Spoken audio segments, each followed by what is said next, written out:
KG and Ringy Quick Hitter. Apex Challenge. After a long year of uncertainty, canceled events, and postponed tours to Europe, it was great to get back out into the real world and do some hunts with our friends out east.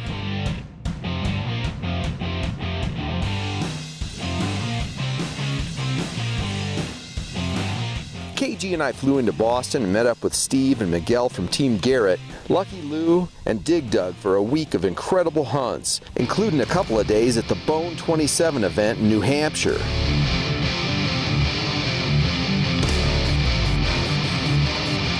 KG told Lou to look for us in a rusty old white van, but we found something else to show up in at the last minute. KG and Ringy show up in a Mustang. Hey, it's like me and Doug last year going to the Pound the Ground in a white Mustang convertible. Yeah. Somehow, KG and I were paired up as one of the Apex Challenge teams, and we were pitted against Steve and Mig to see who could come up with the best Apex find for the week. Now, as everyone knows, KG and I are extremely sensitive, humble, and mild-mannered, so there was absolutely no trash talking after teams were announced. Here's one of my finds. Actually, I think the first thing out of KG's mouth after hearing we were on the same team was, "That's like putting Superman and Batman together in a boxing ring against the two skinniest guys from the junior high chess club." I was thinking more like Abbott and Costello or Laurel and Hardy, but whatever. I just wanted to see you flinch for a second.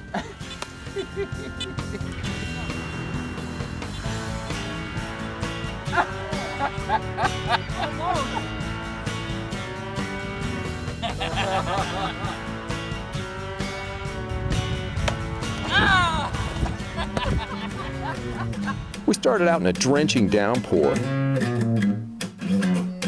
Can't touch this.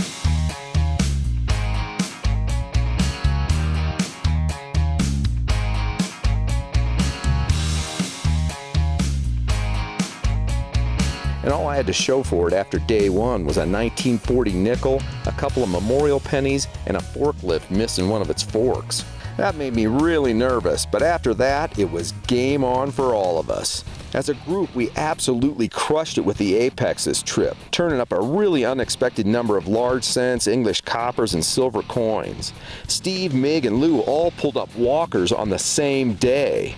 We were finding Mercs, Rosies, Barbers, Indians, Buffaloes, Largies, British coppers, a Flying Eagle cent for KG, and of course a fistful of weedage.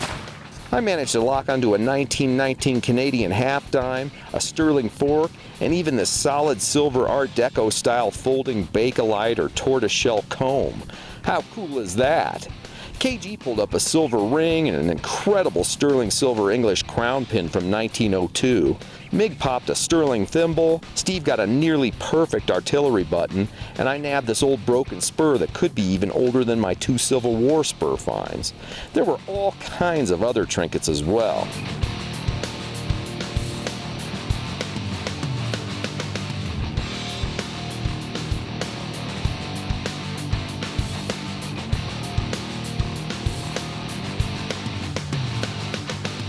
Midweek, we got to attend Butch's birthday party and were honored to be inducted into the Bone Treasure Hunters Hall of Fame in the company of George Streeter himself. Great party with spike punch and a couple of other surprises. That's what I'm talking about. Doug was the winner of the NX5 shovel giveaway, so congrats to him. He found the red token in the same field where I found the brass wedding ring. Coincidence? Seems suspicious to me. This is only the second hole I dug. And look at this. Super old ring. I bet it was gold plated at one time. It sounded great though. Unbelievable. I had a tough day yesterday in the rain, but today, starting out hot with a ring. With all that incredible nectar, everyone knew it would take something special to win the contest. So KG and I were thrilled during the first Garrett day at Bone when this little sequence happened. And just so you know, these next two finds were discovered about 20 feet apart. I got a freaking silver coin. I'm in New Hampshire at the bone hunt. And look at that, that's probably a good 7 inches down with the apex. And I got silver. I think it's the size of a quarter, but Ringy thinks it's bigger. Really? Oh my God. It's a real, I think. I think I got a real. I don't know. It's a half, Hold not on, a half, hold on, but hold on. a 4 real. Yeah, it's a half. Oh or it's my a God. 4 real. This is awesome. Yeah, look at that. I got a tear in my eye, guys. That's a 2 real. 2 real. 2 real. That's probably one of my coolest coins ever in the U.S. In the U.S. Look at that.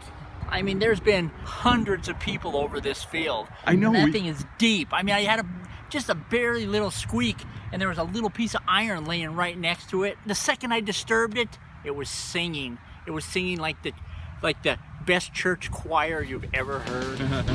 It's KG's first 2 real, and it's a good one. 1802 in beautiful condition. BONE27, we're in New Hampshire somewhere, I think, New England anyway, and I still haven't found a coin yet. I got an awesome ring, but nothing else, no coins, but I'm still happy, even though I don't have a coin, because look at this. Look at this. It's a huge flat button.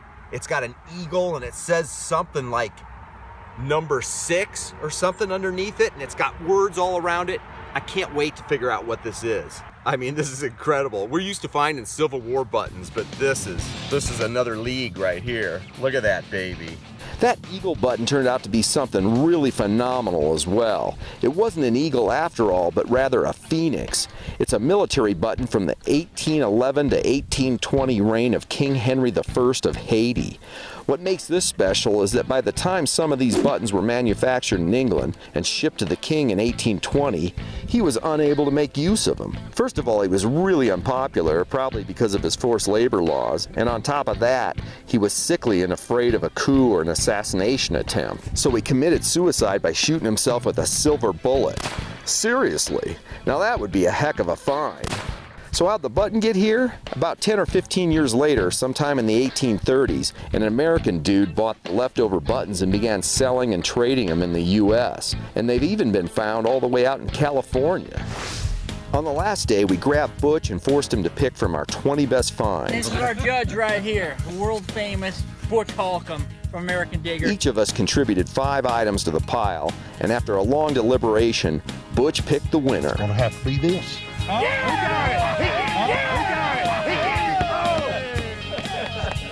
We're losers. KG came through for us. Team ATC comes through. It was an amazing collection of finds, and Butch admitted that had he known the history behind the button, it might have won as well. Either way, KG and I came in with the top 2 finds of the week, and that meant some house cleaning duties for the rest of Team Garrett. Hey, now clean that up. Shut up. Here, here's another bag. Clean it up now. You do it. You do your job. Make cleaning up good. Oh, that's a good job. That's a good job. Who's that good boy? Who's that good boy? Who's that good boy? However, it wasn't all fun and games. Steve and I ended up with some nasty poison ivy rashes. No, we weren't holding hands during our walks in the woods, as many of you have suggested. Are you trying to intimidate me? Yes. Not sure if anyone noticed, but we did a lot of testing on the new prototype Apex coils as well. Be sure to watch the next couple of quick hitters as we show you how the new coils worked out for us, as well as the traditional KG and Ringy setup and settings video for the Apex. See you next time. Ringy out. Quick hitter.